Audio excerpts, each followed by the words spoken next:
Massachusetts, there are places that officially no longer exist. Yet strangely, their presence can still be felt. This is not just a story about empty towns. It is about places abandoned for reasons that do not always feel logical. Villages drowned beneath water, communities forced to leave, and locations slowly swallowed by nature until it seems like life was never there at all.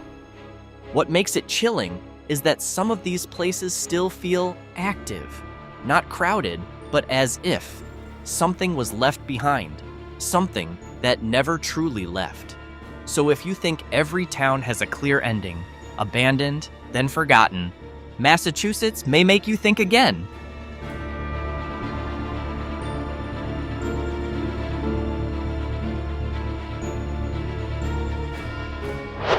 In western Massachusetts, long before the calm waters of the Quabbin Reservoir existed, there was once a small town called Dana. Founded in the late 18th century, Dana was not a major town. Its population reached only around 1,700 people at its peak, but it was alive. Everything changed in the 1930s. As Boston's demand for water grew sharply, the state government made an extreme decision: to build a massive reservoir. And for that, Dana had to be sacrificed. More than 7,500 people from 4 towns, including Dana, were relocated. Homes were torn down, trees were cut, and even graves were moved. The town was not simply abandoned, it was deliberately dismantled. In 1939, the dam was closed. The water began to rise. Slowly, all of Dana disappeared beneath it. Today, nothing remains on the surface.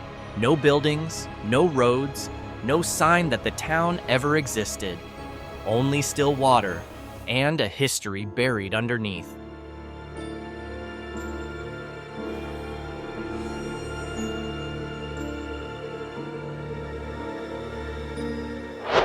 Unlike Dana, which was small and simple, Greenwich was once a fairly active town in western Massachusetts. At its peak, more than 1,000 people lived here, leading quiet lives among fields and hills. But that peace did not last. When the Quabbin Reservoir project was announced in the 1930s, Greenwich was placed on the list of towns that had to be erased.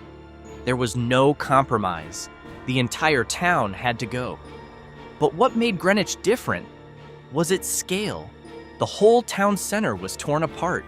Churches were destroyed, homes were moved or leveled. Even the railroad line that once connected the town to the outside world vanished.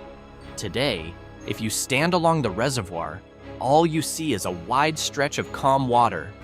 No trace of the town, no remains of its buildings.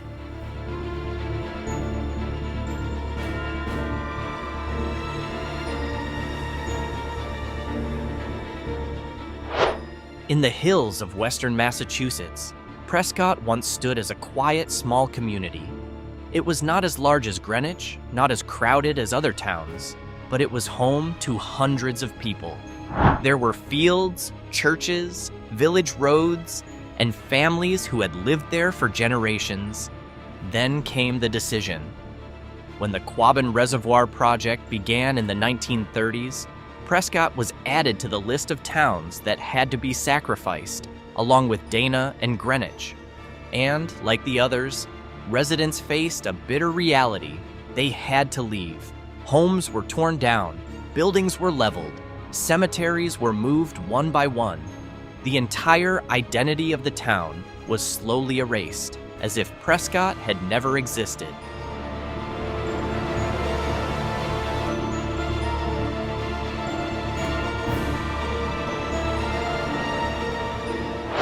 Unlike the smaller towns, Enfield was once a fairly developed community center.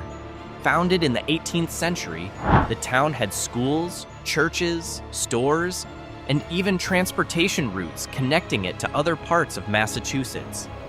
More than 1,000 people lived here, building stable and orderly lives. Everything seemed normal, until the decision came. When the Quabbin Reservoir project was announced in the 1930s, Enfield was placed on the list of towns that had to be erased, along with Dana, Greenwich, and Prescott. There were no exceptions, and like the others, the process left almost no room for memory.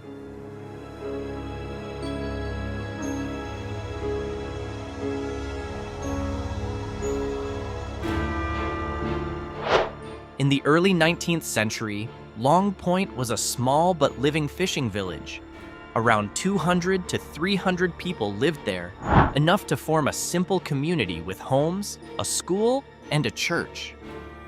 At its edge, a lighthouse stood, guiding ships across the water. The sea gave them life. But slowly, the sea also pushed them away. Fresh water became harder to find. Storms came without mercy, and the remote location made life feel even heavier. No major disaster destroyed this village. No one forced the residents out. There was only one decision, made gradually, to leave. One by one, the people went away. And what makes this story different is that they took their houses with them.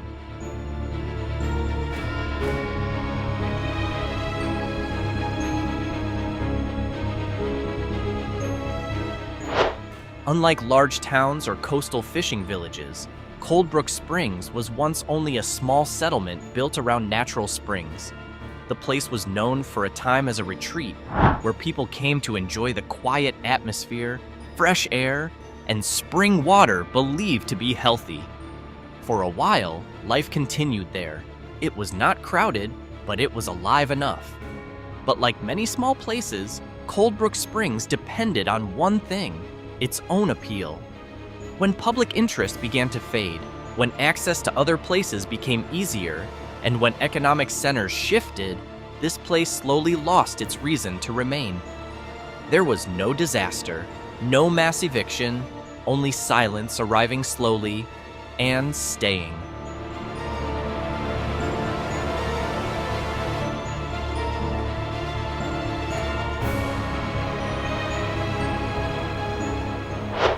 Deep inside Cape Ann, Dogtown was once a small living community in the 18th century.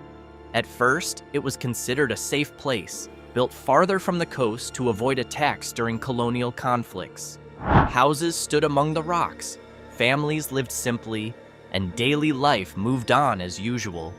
But over time, everything began to change. Residents slowly left.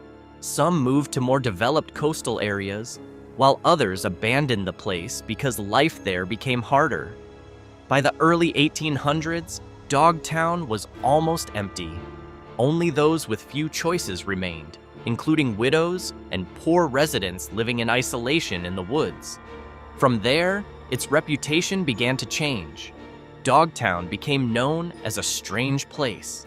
Stories of witchcraft, loneliness, and unusual lives began to spread. Whether true or not, one thing is clear: the place was eventually abandoned completely.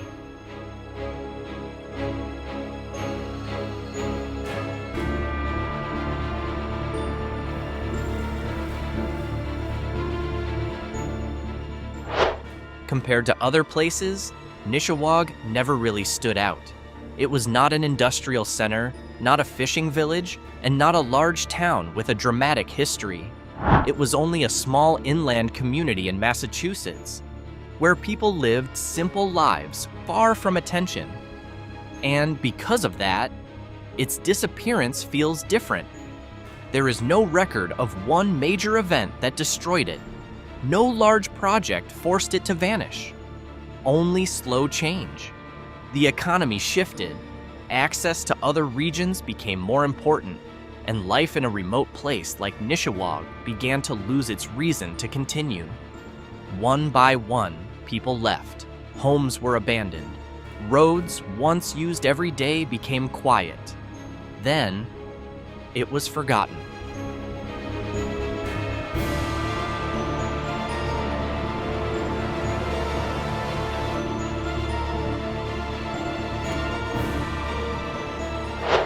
Hidden inside what is now the Middlesex Fells Reservation, Haywardville was once a small industrial village active in the 19th century.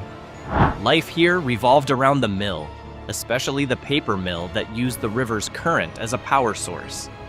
For a while, everything worked. Workers came and went, machines operated, and a small community formed around that activity. But when the industry began to weaken because of changes in technology, the economy, and production locations, the reason to stay in Haywardville disappeared with it. The mill stopped running, jobs vanished, and slowly, residents began to leave. There was no explosion, no sudden destruction, only silence replacing the sound of machines.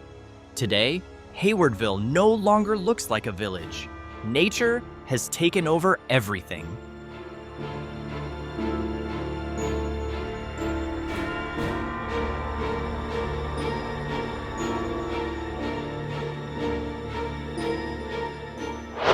Not every place is truly dead.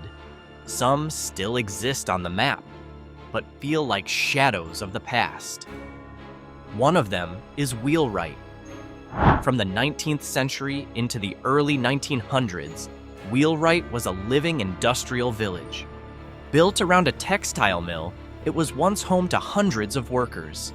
Houses stood in neat rows, small streets were filled with activity, and the sound of machines became the background of daily life. Everything revolved around one center, the mill. As long as the mill operated, the town stayed alive. But when the textile industry began to collapse across New England, mills closed one by one. Unlike other towns that completely disappeared, Wheelwright was never fully abandoned. Some buildings still stand, a little life still remains, but the atmosphere feels different.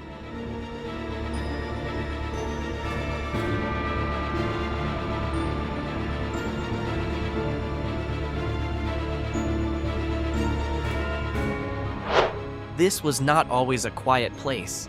In the late 1800s, Gilbertville lived through one thing: the textile mill. A large building stood by the river, machines ran without stopping, and almost everyone in town was connected to that place, either as workers, workers' families, or part of the same system. The town was not big, but it had a rhythm. Everything felt organized. Then, without one dramatic moment, that rhythm stopped. The textile industry in this region began to collapse. Production moved, costs changed, and the mill that had once been the center of life slowly lost its reason to keep running. When that happened, Gilbertville did not become empty right away. It simply slowed down. Some people left, some stayed. The buildings still stood, but they were no longer used the way they once were.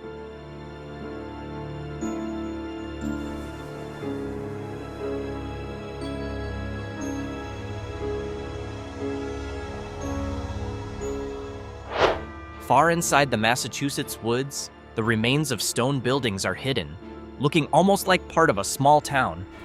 There are trails, foundations, and even structures still partly intact. At first glance, the place feels like an abandoned village, but in reality, this was once a prison camp.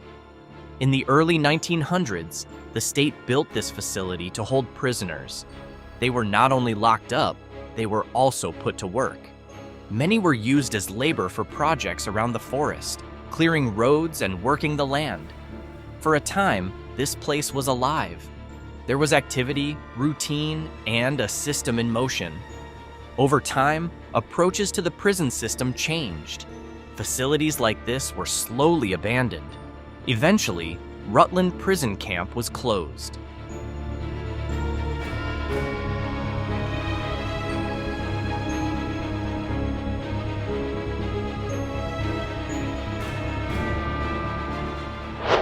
Rocky Nook was once just a small settlement.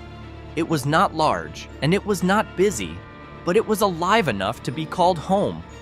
People built simple lives there. Wooden houses stood, footpaths formed, and the days moved with a quiet rhythm. Nothing about it seemed extraordinary, but that is what made it feel real. Then, without any clear sign, the world around it began to change. Other areas developed faster. Access to other places became easier. Slowly, the center of life shifted, away from rocky Nook. There was no single day when everything stopped. No final moment anyone could remember. Just small changes happening again and again, until eventually, people began to leave.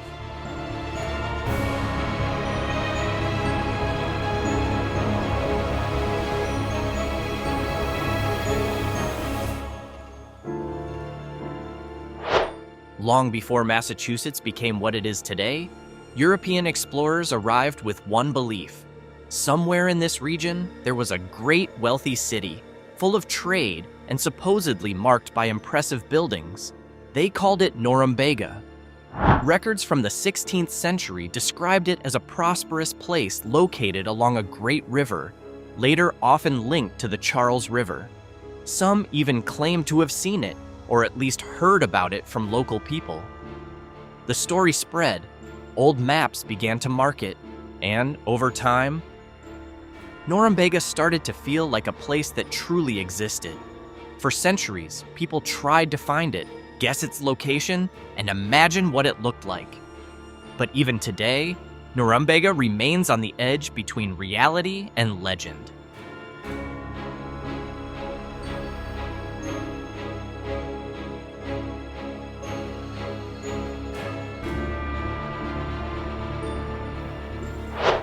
Not every place on this list is truly dead. Some are still alive, but carry the shadow of something that was once lost. Today, West Boylston looks like a typical small New England town. Houses still stand, roads are still active, and life continues as usual. Nothing feels strange. Until you look toward the water. On the edge of the reservoir stands an old church, alone and separated from its community. This is the Old Stone Church, the only structure intentionally left standing when the major reservoir project was built in the 1930s. And that is where the story changes. Because to create this reservoir, it was not only towns like Dana or Enfield that were sacrificed. Part of West Boylston was affected too. Today, the town is still alive, but it exists beside a vast space holding a history that can no longer be seen.